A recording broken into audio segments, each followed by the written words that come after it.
Okay, we've mentioned the socioeconomic impact study. What is the rationale behind it, and how did it influence the proposed amendments? Sure. So the socioeconomic impact assessment is actually quite an interesting. It is a very interesting read because I think it's the foundation of the amendments. There's some debate here, and I've seen others maybe have a different interpretation to me. The socioeconomic impact assessment, I think, is dated 2015 or 2016. Yeah. Some people have said that that is the date at which the economic assessment was, the impact assessment was drafted. I'm not sure if that is the case. I don't know if we've heard back from the Secretary if that is the case. But in my view, that date actually reflects a socioeconomic impact assessment framework. So that's the date of the framework or the template on which the socioeconomic impact assessment is based. And that framework is actually drafted by the Department of, I think, Planning, Monitoring and Evaluation. Now, if you read that framework, it's actually quite good. And if the drafters of the amendments had actually stuck to the framework, then I think the amendments would be much better, and they would probably be more in favor of firearm owners, because they should have stuck to a framework which would have taken into account whether the amendments will achieve their stated objective, what are the costs, what are the unintended consequences. This is a big thing about policy, which we can discuss later, we've got some time, but a key issue in modern policy analysis is not just what are the direct costs, but what are the unforeseen costs, because as you say, if you're smashing a nail with a sledgehammer, you're going to damage everything around it. Stripping firearm owners of their rights to own firearms may actually increase crime. How are we going to deal with that? But that is what the Wits report basically said. It had no influence. Stronger policing is what we need. What we need, and we're not getting that at this stage. I'm going to actually talk to Paul a bit later today, and about the forum, the what do you call it, the amnesty and the amnesty guns that's now coming out. Yes. That's been given over to criminals. So stronger policing is obviously the answer, more than trying to take away firearms from legal firearm owners, which has gone through all of the hoops to get their firearms. And I mean, and we can even get onto some of the data which will support that. But just before we get there, just moving on to just sticking on the framework. So what was the framework in broad? Can you summarize that for me? So the framework in broad is, so the Department of Planning, Monitoring and Evaluation sort of developed this framework, and it says, going forward, when other departments plan policy and legislation, they should use this framework as a guide when they actually do this. And like I say, the framework is a useful guide because it tells the drafters what they should be thinking about when they draft the legislation. But if you look at the SEIAS, it seems as if the drafters ignored some of the unintended consequences. They ignored whether the act will actually work. Personal political agendas, that's the only reasons. Okay. The drafter's name is on the document. He's part of the legal unit at SAPS. I can't pass comment on his credentials or the quality of his work personally. I do not know this person, but it seems as if the SEIAS was rushed and it was done hastily without proper investigation. And the assessment of the data doesn't seem to support what the SEIAS says it supports. So that's actually the first thing, is that the state has already developed a framework, but the SEIAS is inconsistent with the state's own framework. That's already a big thing, right? But if we ignore that and we give the state the benefit of the doubt and say, assuming it is consistent, let's look at the actual merits of the SEIAS. Now, I think a key issue here, which arises in both the socioeconomic impact assessment and later on when we think about the reasonableness test, is that it's a common logical error to confuse correlation with causation. Now, I know that Paratus, I think that's Gideon, had discussed this. But I think here I was able to build on this just given my experience in the data analytics, because this is a common problem and economists and policy analysts encounter this problem very frequently. And there are more advanced statistical methods to address it, but it appears that the minister and the secretary have ignored this. So I'll give you a quick example. Why do you think they ignored it? Okay. I think we know. Because they had, again, we get back to the political agenda, they had an outcome that they wanted, and they tried to get backing for it, but they didn't get backing for it, so they just went ahead in any case. Yeah. So I think we could probably put that down to a flaw known as confirmation bias. So this is, based on my reading of the philosophy of science. This is where how science has sort of evolved over time. For a large part of our history, scientists try to design experiments to confirm their conclusions. As now more modern scientific methods design experiments to try and falsify their conclusions. We're trying to prove things wrong because it's very easy to find evidence which will confirm what you want to see. Because as a researcher, you're going to be biased to trying to find solutions which support your agenda. And they shouldn't have been doing that. They should have been critiquing and analyzing academic research which supported their conclusions instead of simply agreeing with it and putting it in their reports. But to go back to this correlation-causation issue, because it's crucial to establish causation when you look at policy. So I've got this little example in my paper, but I'll try and explain it because I think it's easy for even the layman to understand. Let's assume you want to try and understand whether there's a relationship between children's shoe sizes and their academic knowledge. Now what you'll probably find is that kids with bigger shoes are smarter. Now can we conclude that wearing big shoes makes you intelligent? No. There's a third factor here, which is age. Okay? What's obviously driving both of these things, both shoe size and intelligence, is age, because when you get older your shoe size increases, but when you get older you also going to be smarter, right? A 16-year-old kid is smarter than a 5-year-old kid. What are the implications of this for policy analysis?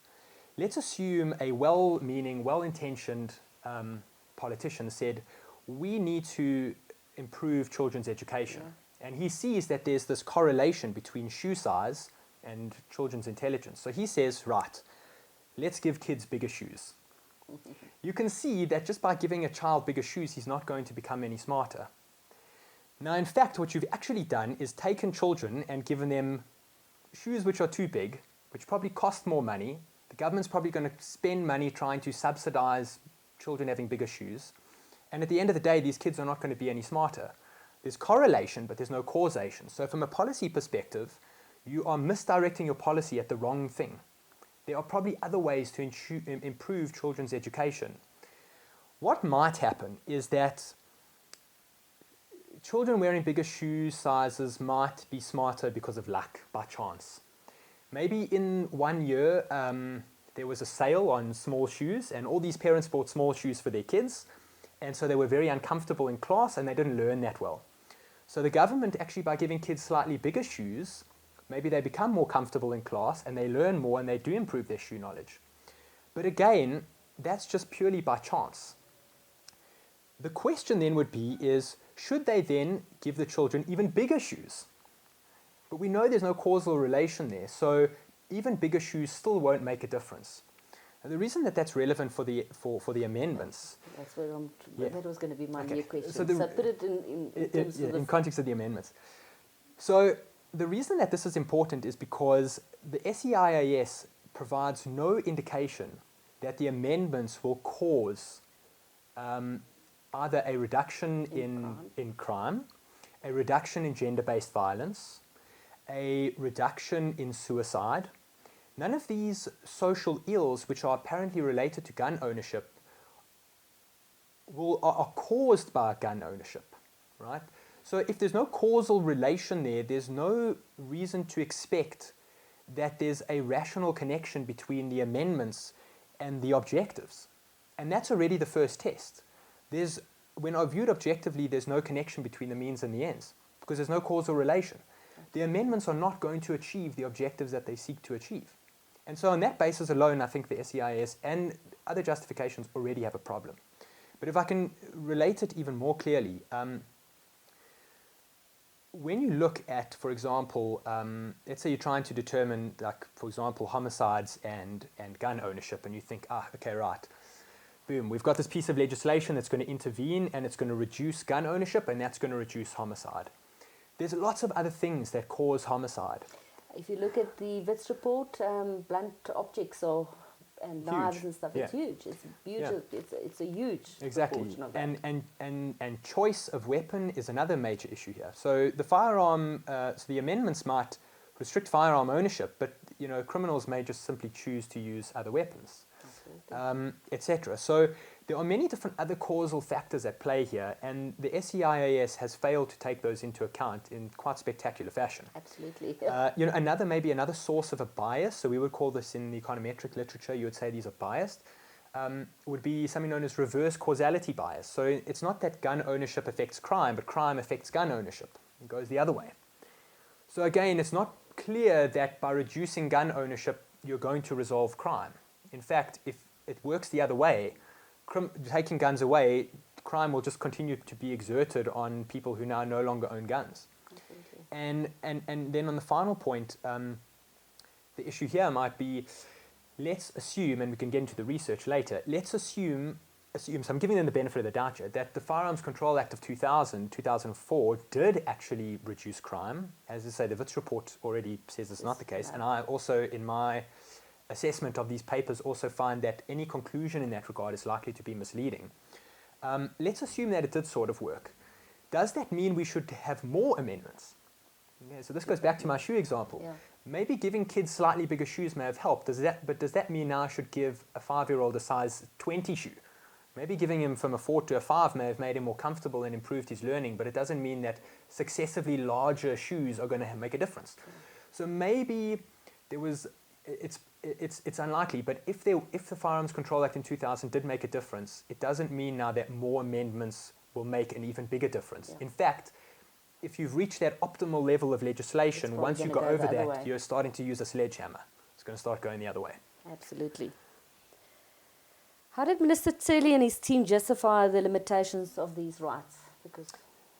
So that, I think, sort of the SEIAS and that assessment, and again, if you read the report, I go into even more detail about other failures of the SEIAS, but that kind of deals with the rationality part. The next part is this reasonableness part.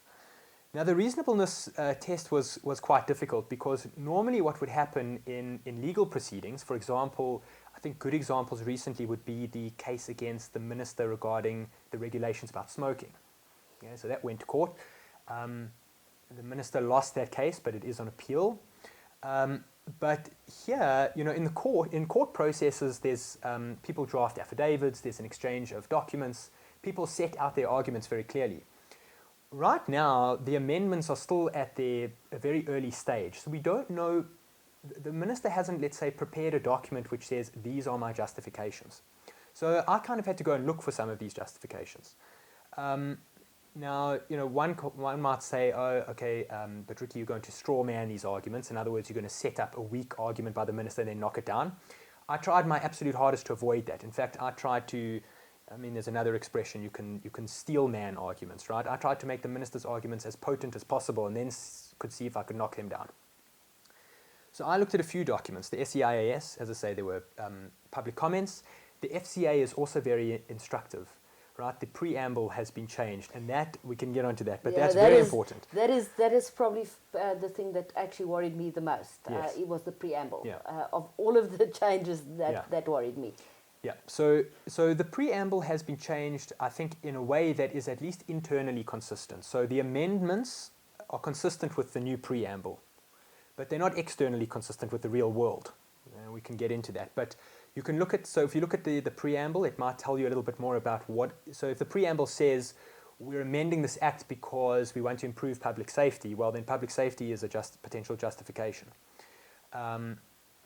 So yes, and then there was the Ministry of Police report, okay, which I think, was very long-winded, and like I say, it suffered from various problems like confirmation bias. It failed to interrogate the underlying evidence, and probably one of my biggest critiques of it is it's not as much a justification as it is a simple listing of reasons. Okay, the reasonableness test is not just about listing a reason, it's about whether that reason is justifiable and proportional, which is another legal aspect, but in an open and democratic society. And the Ministry of Police report doesn't do that. But it's understandable because those documents are not prepared for court. So I presume that if this was to go to court, they would probably use those justifications, but would beef them up a little bit. So I think the three main justifications that they use, if I could summarize them, is one, safety, and there's kind of a private and a public safety element to it. The next thing is there's sort of social goals, right? So economic growth, economic inclusion, social cohesion, all of these sorts of things. And then there's, and safety also deals with gender-based violence, right? That's also another important issue, which I understand is at the top of government's mind, and obviously everybody's trying to solve that. And then the third thing is our international obligations. So either international law, foreign law, or international law norms. So the bulk of my report sort of focuses on this reasonableness test because there's a lot of evidence to assess. And there's a lot of ways to assess whether the minister has justified this. So let me maybe get into two of them. I don't have time to go through all of them. The first one I can talk about is public safety. Okay, so we need to distinguish between private and public safety. Owning a firearm for private safety is if I'm a victim of crime. Yeah. Public safety deals with if I have a firearm of mine that is stolen or I lose it and it gets used by a criminal and then that criminal uses that to commit crime against a third person. So that's a very big thing from Gun Free South Africa. Yeah. That's, okay. Yeah. This is a big thing. So let me.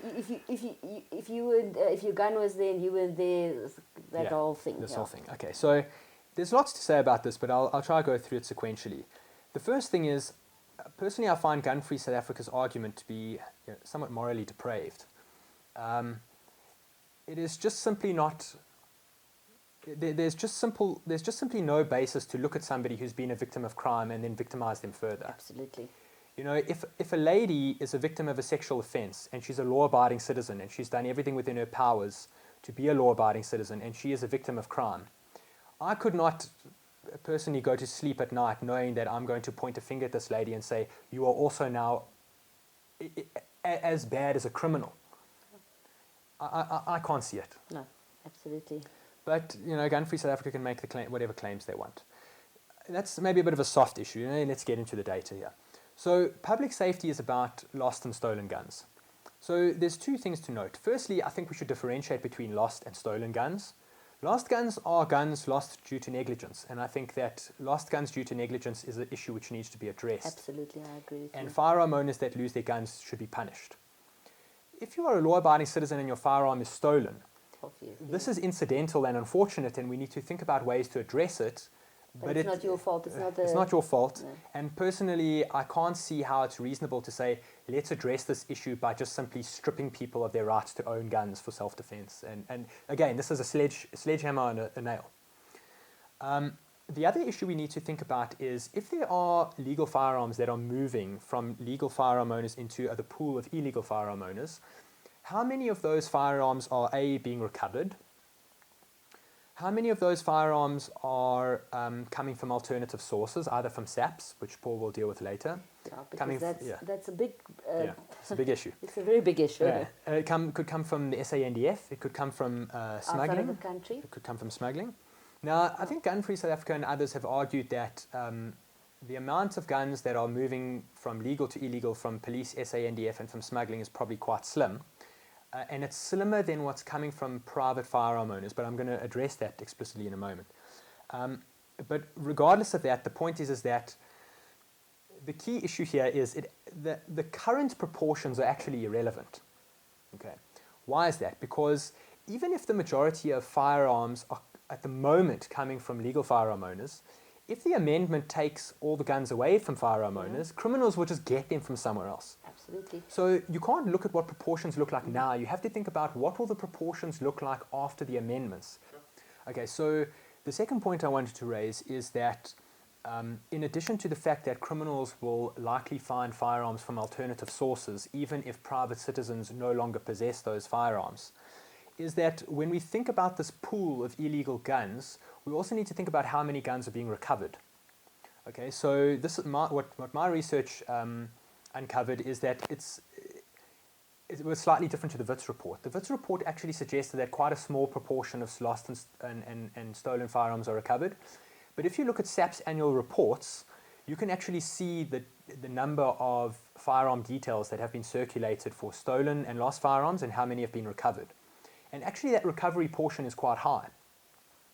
So I think, you know, those are kind of the overarching sort of issues which we need to think about. And if we then get into the data and we apply this to the data, what I've done is I've tried to address two key questions. The first one is, are firearm owners irresponsible? Okay, so this was kind of a question that I think Anthony Altbecker tried to answer in 1999 and 2000. Lots has changed in the past 22 years. But, I think it is a valid question and one which needs to be addressed. So there's two things we can compare. One, let's take a look at how many guns, new guns are registered every year, or licenses are registered and approved every year. And let's compare that to the number of lost firearms. Okay. After we account for how many firearms have been recovered and or how many firearms have been destroyed by the state. So let's be generous and say, let's assume that a lot of those firearms that were supposed to be destroyed, found their way back into... That's why I'm laughing, because a lot of them are actually finding the supposedly destroyed, but they're not. But they're not. So let's give them the benefit of the doubt and say, actually, quite a lot of those guns do find their way back into criminals. If you compare those two numbers, I think the proportion of lost and stolen firearms every year compared to newly registered firearms is 3 or 4%. Minute. It's minute. Yeah. If we only look at lost firearms, because remember I said we need to distinguish between stolen and lost firearms. I think Paul always makes that point. You don't blame the victims. You can't blame these victims. Now, the proportion of lost to stolen firearms has changed every year, but the estimate, I've got 4 sources, and that estimate ranges between 4 and 25%. So if we are conservative when we give it the highest number of 25%, well then the proportion of lost guns as a proportion of newly registered guns every year is 1%. If we compare that number on a yearly basis to the total number of firearms, we're probably sitting at roughly, at least if I look at data from 2014-15, because that's where I have the most consistent range of data, you're now looking at a few thousand guns at most which are lost or stolen compared to 3 million guns. It's minute. If it's only lost guns, it's even smaller. It's less than 1%. So the data doesn't suggest that firearm owners are significantly irresponsible. Question 1. So the second major point is whether these guns which have been lost or stolen contribute significantly to the pool of illegal guns. So you can imagine if that pool is only 2,000 guns and we lose 1,000 guns or 1,000 guns are stolen, even though it's small relative to total firearms, legal firearms, it could be very big relative to illegal firearms. So this is a bit of a tricky one because we can't be sure of the total number of illegal firearms, but the best estimate that we have at the moment based on the available data is about, in 2017 it was about 2 to 2.1 million illegal firearms. That's which is a huge amount. Now, we can obviously get into the history of where these firearms come from, etc., etc. But one thing we know for sure is that if we only lose a few thousand firearms, relative to the total number of illegal guns, it's tiny. And it's not going to make any difference. It's not going to make a difference. We can also look at this instead of it on an annual basis, but over time. So the Wits report does quite a good job of calculating the total number of lost and stolen guns from 2000 to 2014. But again, if you look at private citizens, right, so not the state, not the SANDF, not other institutions. Not security. And again, we go back to our original idea here, which is we need to take into account how many guns are recovered, how many of them were lost versus how many of them were stolen. On my conservative estimate, giving the benefit of the doubt again to the Secretary and to the Minister, is that we've probably only had about 135,000 lost and stolen firearms from private citizens. Again, 135,000 over 2.1 million over a period of 15 years is just not that big. No, it's not. But there's a fundamental problem with all of these calculations, which is once a firearm is lost or stolen, unless SAPS gets their act together, there's no way of us determining how often and how frequently that gun is used to commit crime. My gun could be stolen and tomorrow it could be exported through the black market to Mozambique. My firearm could be stolen and used 20 times a day. It could be used never. Now, there are potentially ways and means of uncovering this data, but it would require more work from the ballistics, from SAPS, because every time a firearm is stolen, it should be linked to all the various different crimes in which it's been committed. But we just don't know that. And I think what the Wits report looked at is that the reporting from the SAP side is not good. Yeah. We don't know, even with when they do autopsies and stuff, they don't really go into detail. We don't know if crimes were committed with legal firearms or illegal firearms, and it doesn't go into more detail. Yes. So this is, I mean, you've touched on a key issue here. This is a fundamental problem with all of the academic research is that it fails to distinguish between legal and illegal firearms. So you look at all these homicides and you just think this is a legal gun problem. But if most of those homicides were as a result of illegal guns, then again, even if you curb legal firearm ownership, the number of homicides is not going to decline that much. And if we go back to our reasonableness test, if the decline in firearm homicides is very low, but you've severely impacted on firearm owners' rights, that is not proportional. There's a severe impact on rights with very little benefit. The stated benefit won't be achieved, or it will be achieved in a very small way relative to the infringement. So the test hasn't been met. But okay, so you hit on a very good point there. So we can't determine that number. So the issue about justifying public safety is already going to be quite challenging because we don't have a lot of data in that regard. Unlike in America, right? In the States, they've got tons of good data. But ultimately, the data we do have available is not very persuasive. The justification doesn't seem reasonable. The second issue I want to touch on, I'll try to be a bit quicker on this one, is the international obligations.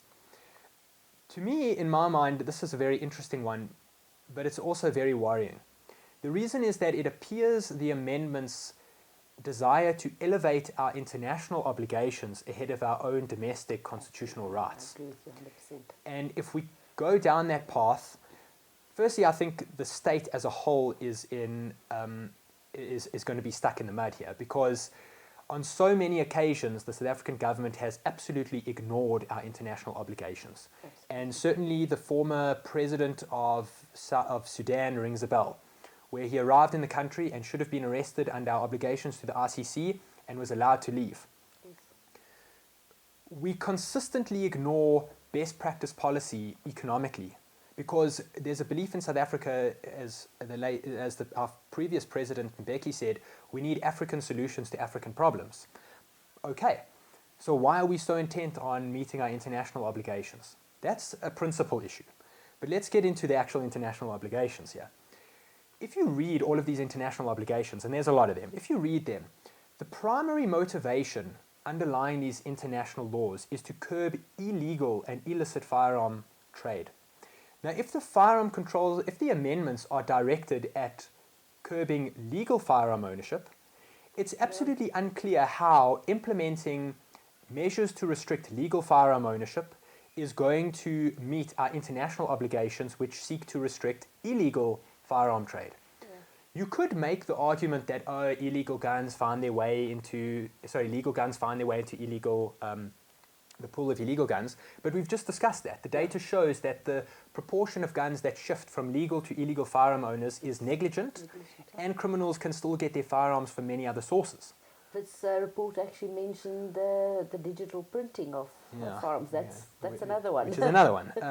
So, all of these issues seem to have been ignored. But so that's the one thing, is that just purely an assessment of the international obligations shows that the FCA will not meet those obligations because they are directed at two very different sources. One, illegal guns, which is very difficult to manage, and the other, legal guns. So it seems as if the Secretary and the Minister have said, we can't solve illegal guns, let's go for the legal gun owners. Yeah. Notwithstanding that,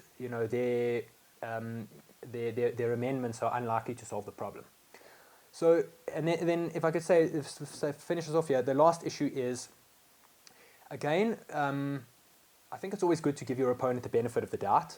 Let's give them the benefit of the doubt here and say, okay, let's look at these international, not the international laws, but international norms. Right? So I'm not talking about the UN obligations. Here I'm saying, let's assume that stricter firearm ownership works because it's worked in Australia, it's worked in Japan, it's worked in the UK. A, it's questionable about whether it's worked. But B, there's a much more important issue here, which is Australia, Japan, and the UK comparable to South Africa? No. So at least in my report, I tried to do some de novo, like a fresh analysis. And I said, what are some of the key drivers of crime, right? So where can I look? Well, let's use what the police say. Let's use what the government says. Crime is a function not only of rational decision-making, so criminals, after money, after drugs. It's also a function of our socio-economic environment. Now, our socio-economic environments are vastly different to Japan, the UK, and Australia. Absolutely. We differ in terms of GPP per capita, in other words, our average income per person. We differ on ease of doing business. We differ on the state of our police force. We differ politically. We have different histories. We have different levels of inequality. And all of those things drive crime. So it's unclear to me how using their laws is going to help South Africa. If I can use a very simple example here, I see this in my work quite frequently. There are some provisions in the Competition Act which try to curb something known as excessive pricing. So in other words, if you try to set your prices too high, the law should try and take care of you. But what is an excessive price? How do you know whether a price is excessive? So one argument is to use an international benchmark. So if price of apples here are 50 Rand, but they're only 1 Rand in Australia, that's quite big. We're using Australia as a benchmark. But in order to use another country as a benchmark, you have to understand whether that country is comparable to South Africa. To go back to our apples example, what happens if in Australia it doesn't cost you a lot of money to farm apples, but in South Africa it does? If the cost of farming apples in South Africa is much higher, well, farmers have to recover their costs, so it's normal for them to charge more. So if you're just looking at price, you're missing the underlying story about whether these countries are comparable. So the same thing is with regards here to the amendments. If our country is vastly different to other countries, then why should we expect their laws to work in South Africa? Absolutely. So I think that sort of takes care of the international obligations. I think, let me stop there because I could talk through the whole report.